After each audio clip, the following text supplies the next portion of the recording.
ప్రతి ఒక్కరూ కూడా ఈరోజు మాతో పాటు కదులుతూ ఉన్నారు. పిన్నలు పెద్దలు అన్ని వర్గాల ప్రజలు కూడా ఈ రోజున మాకందరికీ కూడా స్వాగతం చెప్పి తీసుకెళ్ళటం మేము చూస్తూ ఉన్నాం. మరి ఇక్కడ ముఠా కార్మికులు కూడా నించుని నిలబడి ఉన్న చోట కూడా కాసేపు కలిసాం.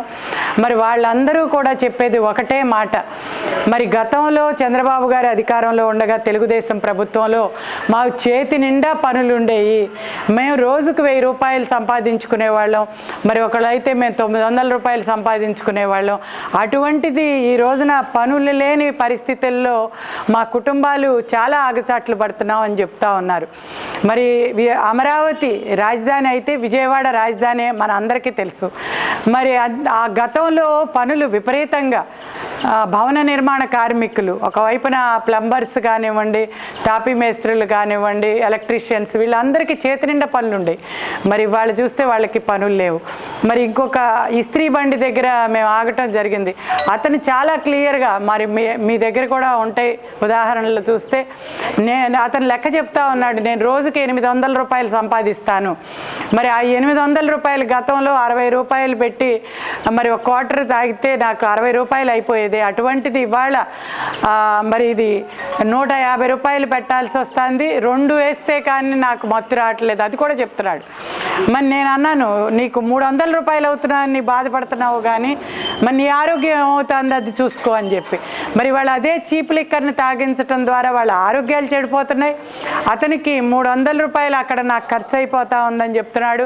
అదేవిధంగా నేను కరెంటు ఛార్జీ, గతంలో అయితే మాకు 1000 రూపాయలు వచ్చేది, గతంలో 500 రూపాయలు వస్తే ఇవాళ 1000 రూపాయలు వస్తుంది. అంటే అక్కడ నాకు 500 రూపాయలు ఖర్చు అయిపోతుంది, ప్రతి నెల కూడా ఎక్స్ట్రాగా 500 రూపాయలు అవుతుంది. ఆ రకంగా ఈ రోజున నాకు ప్రతిరోజు వచ్చే డబ్బుల్లో అతని ఆదాయం ఎంత కట్ అయిపోతా ఉందో చెప్తా ఉన్నాడు.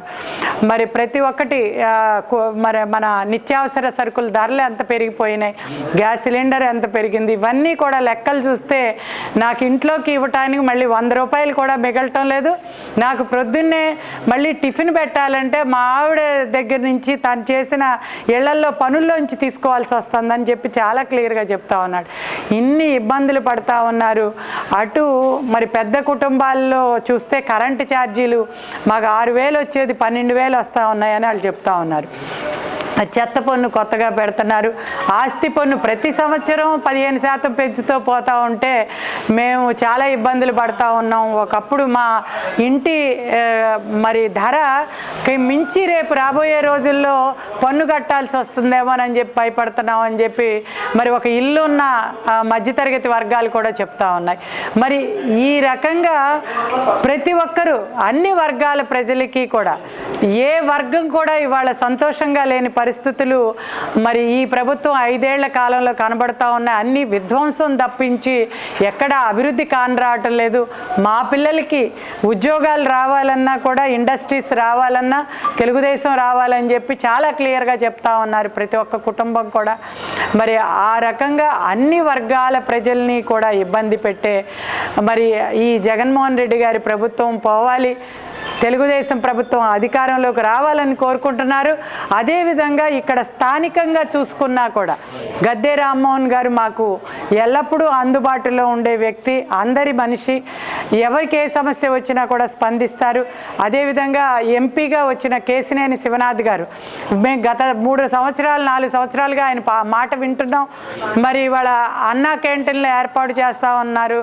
మరి పేదలకు భోజనం పెట్టడమే కాకుండా ప్రతి ఒక్కరికి కూడా మరి చక్కగా చేయూతనిచ్చే వ్యక్తిగా మరి ఇస్త్రీ పెట్టెలు కానీ, మరి వాళ్ళకు కూడా కుట్టు మిషన్లు ఇవ్వటం కానీ ఇలాంటి సేవా కార్యక్రమాలు ఎన్నో చేస్తూ ఉన్నారు. తప్పకుండా ఎమ్మెల్యేగా ఎంపీగా సైకిల్ గుర్తుకు ఓటేస్తాం. జనసేన బీజేపీ బలపరిచిన 2 వ్యక్తుల్ని కూడా మేము గెలిపించుకుంటామని చెప్పి వీళ్ళందరూ కూడా తెలియజేస్తూ ఉన్నారు. కాబట్టి రాబోయే రోజుల్లో వచ్చేది సంకీర్ణ ప్రభుత్వం, తెలుగుదేశం జనసేన మరి బీజేపీ ప్రభుత్వమే. జై తెలుగుదేశం, జై జనసేన, బీజేపీ, మరి జై జన్మభూమి. For more interesting updates, please subscribe Manavaradhi YouTube channel.